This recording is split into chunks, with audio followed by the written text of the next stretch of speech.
So, the question of the day is this. There's so much going on all the time. So many questions, demands and expectations. Sometimes I just want to hide away and forget it all. My questioner says.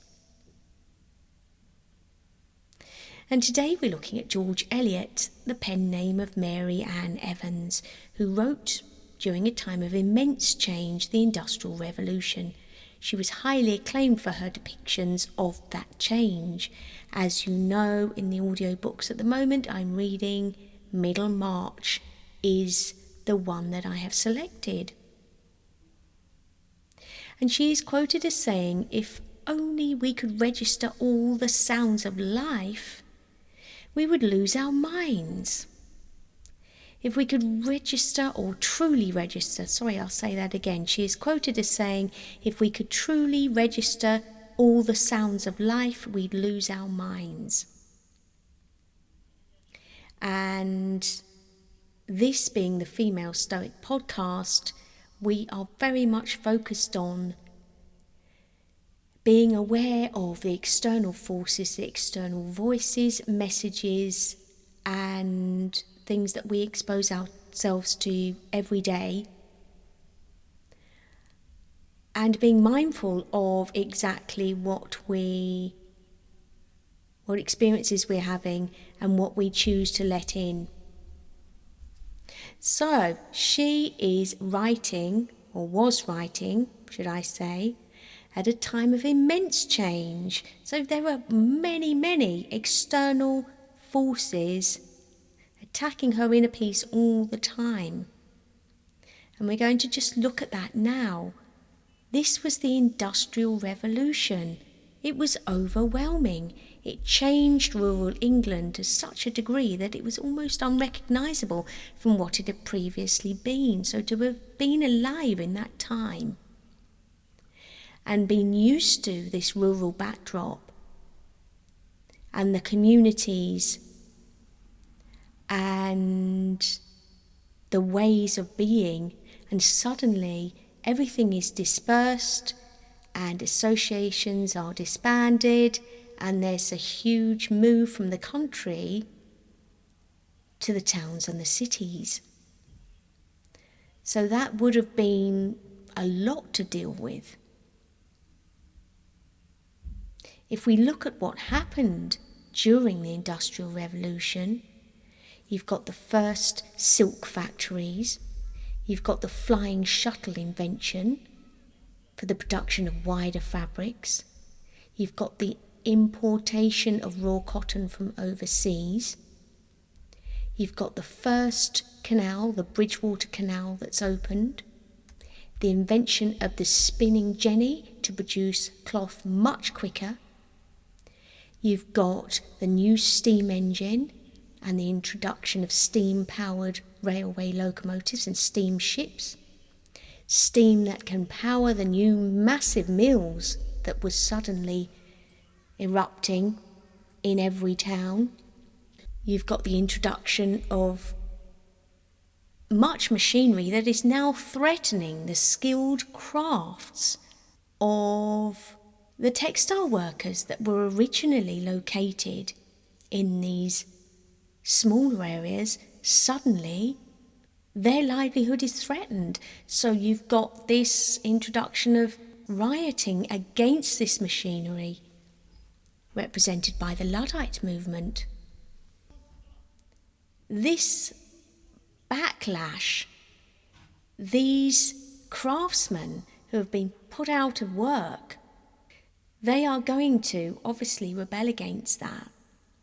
And that rebellion resulted in riots, and these riots had to be contained. So the government got involved to contain them. You've got the first railway locomotive. Full scale now riot, Luddite riots taking place from 1811 onwards. And then laws making the destruction of industrial machines punishable by death. So immense change.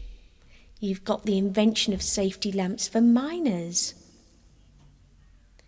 the first passenger railway opening, the first public intercity rail line. Then Factory Acts passed to protect children under the age of 9 from working in the textile factory. So that tells us that children and women were exploited at that time, just before then. Then the Poor Law was passed. It goes on and on and on. You've got iron warships being manufactured. And then at the end of the Industrial Revolution, 1861, you've got this American Civil War, and the mills closed, a mass unemployment, resulting in the Great Lancashire Cotton Famine, because there was a lack of raw materials because of the American Civil War. So, George Eliot was writing during these times. This sequence of events placed Britain as a major player suddenly on the global stage of trade and manufacturing. It was a leading commercial nation. But of course, 2% of the world's population were making a massive percentage of the world's products. So there's going to be immense strain. And this is what happens in huge times of change. So to go back to the question, there's so much going on all the time, so many questions, demands and expectations. Sometimes I just want to hide away and forget it all. At times of political change, of geographical change, of societal change, it's easy to want to just hide away. And to re-quote George Eliot, if we could truly register all the sounds of life, we'd lose our minds. So the idea is, when looking at this, to work out how to be more selective about what we expose ourselves to so that it doesn't completely overwhelm us. George Eliot, pen name for Mary Ann Evans, produced Scenes of Clerical Life, Adam Bede, The Mill on the Floss, Silas Marner, Romola, Felix Holt, The Radical Middlemarch, Daniel Deronda, and poems, all during this time. If she had allowed herself to be overwhelmed by the societal events of this time, she would not have been able to be so prolific. So what she decided to do was take the experience and channel it into something positive. And this is serving as our example. Not just was this going on, but she was only 16 when her mother turned gravely ill. Her mother died, and then Mary Ann Evans remained at home to help her father. Now, luckily for her, this was a genteel family, so she was privileged. She had a loose use of the library in a local family, private lessons, boarding school. She was highly intelligent, and as a result of that, the great connections that her family had, she became a bit of a celebrity of her time. So she wasn't like the Brontes and Austen in that way. She was highly celebrated during her lifetime, not posthumously, but during her lifetime, for her achievements. And she was, in fact, the best paid author, second only to Charles Dickens. So she was really flying the flag for success. And she had the opportunities to meet with academics, to discuss philosophy and religion without constraint. And this broadened this horizon of hers beyond the evangelical backdrop of her youth, much to the dislike of her father. So she had this quite spiritual and strict Christian upbringing, and then she moved beyond that. She did admire the work of Charlotte Bronte. She did admire Jane Eyre, but she was said to have criticised Jane Eyre's decision to reject Mr. Rochester due to her ethical beliefs about self-sacrifice. And she believed self-sacrifice should be in a nobler cause than just the laws that are set by religion to tell us what to do. So she was outward looking, but again, she was very focused during an immense time of change. She had an unconventional affair with a married man, and she travelled to Germany with him to live with him. This man, George Eliot, privately called her Dorothea or Dodo, who was the protagonist in her novel that I'm reading, Middlemarch. So she actually lived as Mrs. Lewis even though they were unmarried. So in that way, she's different to these evangelical teachings and this Christian backdrop that some of these novels of her contemporaries had. But she was committed to representing these social pressures of English society. She wanted to represent the social classes and their struggles, and she believed fiction had an essential social function. So rather than allowing the deprivation and the dissolution of the local communities and the environmental backdrop that she saw all around her, rather than let that impact her negatively, she chose to write about it. And she did it so well that even Leo Tolstoy, the Russian writer and moral philosopher, renowned for War and Peace and Anna Karenina, greatly esteemed her work. So this focus she had, non-judgmental account, a raw account of what was going on, she managed to produce during a time of immense change. Henry James, the famous American-British author, called her a horse-faced blue-stocking, but said that he could not help falling in love with her. So she was really a bit of a head-turner. She was making waves at that time. And she was, in Middlemarch, depicting this self-sacrificing woman, Dorothea Brooke, which played into the popular narrative of the time. But what she did was took a person who might well have been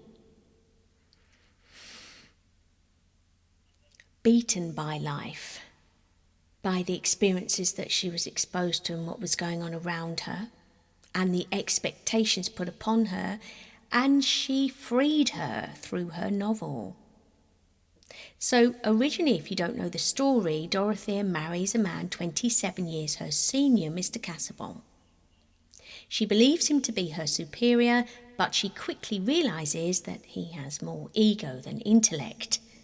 And this depicts a scandal that was unrepresented at the time, the failing marriage. So even though you've got Emily Bronte in The Tenant of Wildfell Hall depicting this well, this was not celebrated in the same way because the books were not known as Middlemarch was.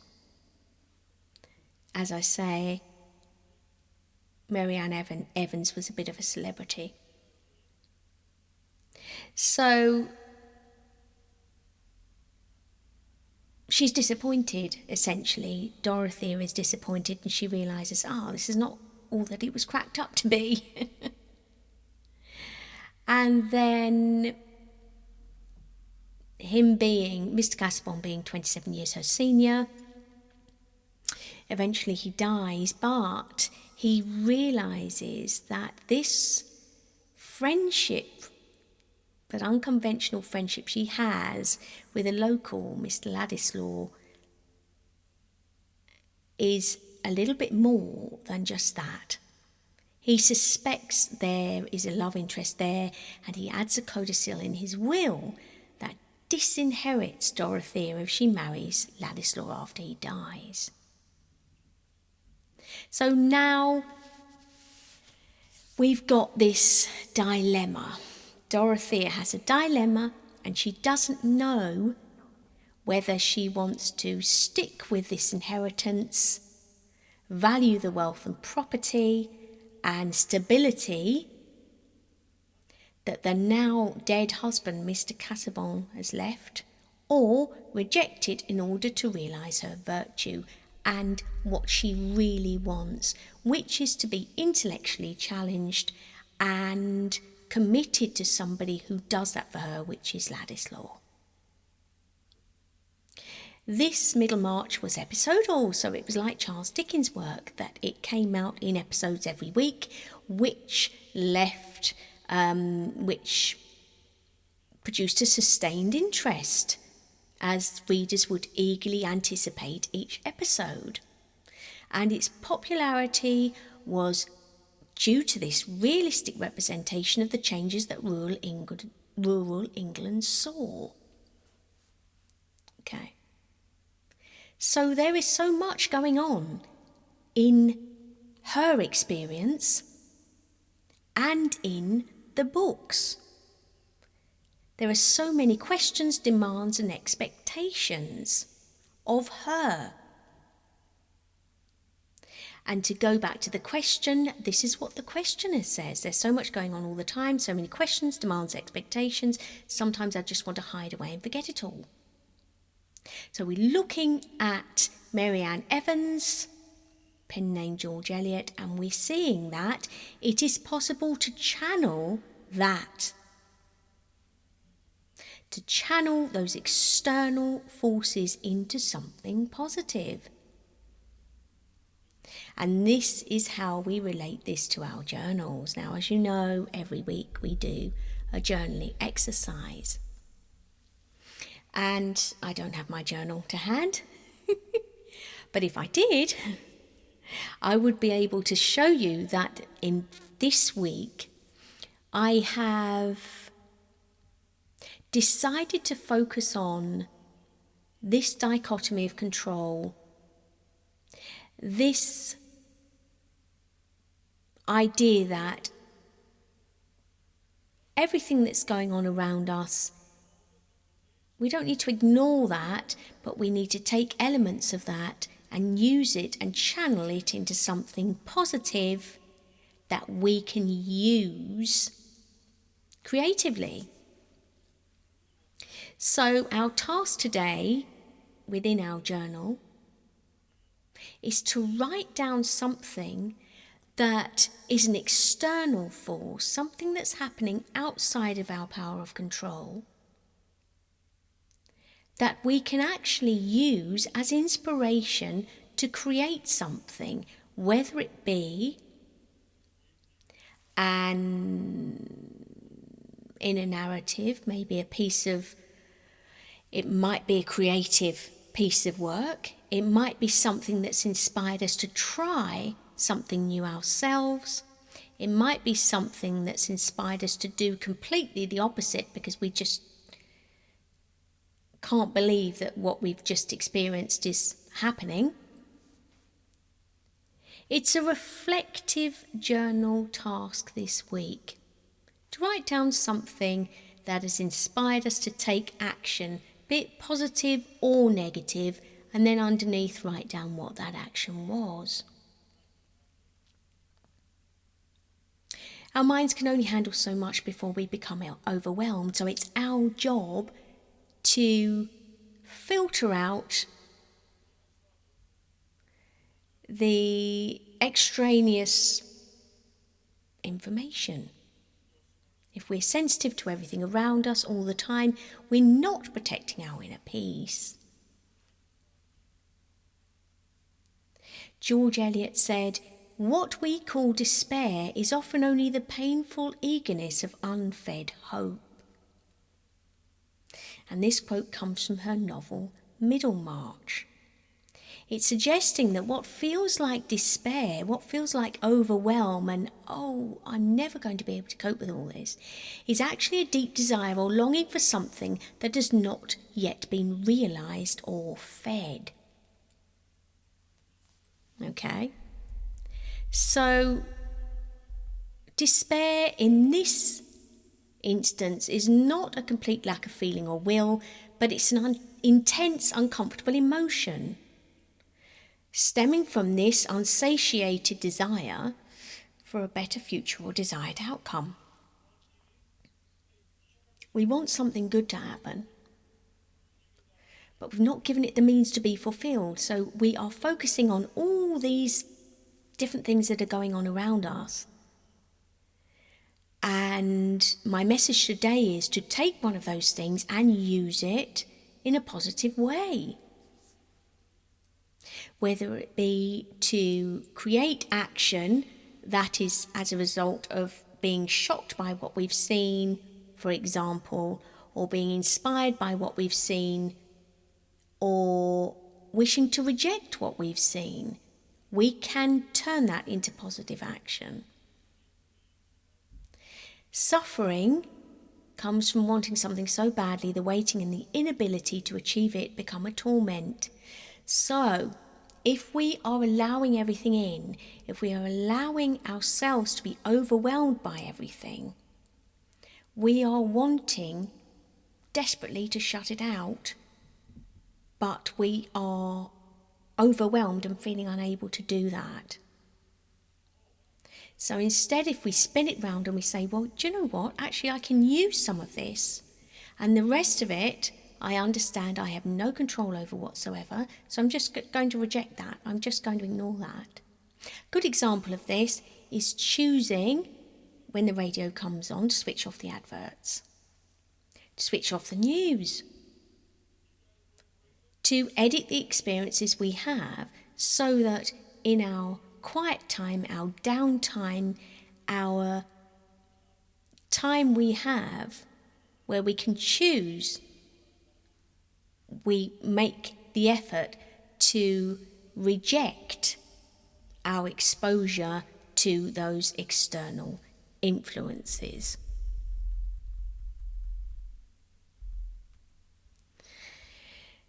Another quote from George Eliot: "The effect of her being on those around her was incalculably diffusive, for the growing good of the world is partly dependent on unhistoric acts."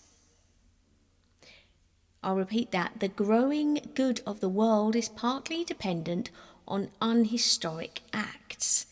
And things that are not so ill with you and me as they might have been is half owing to the number who live faithfully a hidden life and rest in unvisited tombs. The growing good of the world is partly dependent on us protecting ourselves in order for us to attain our higher self, in order for us to go out into the world and be the best versions of ourselves. Like ripples in a stream, if we do that, that then ripples out to the people around us. So it's not entirely self-serving, protecting our inner peace. It has altruistic elements too.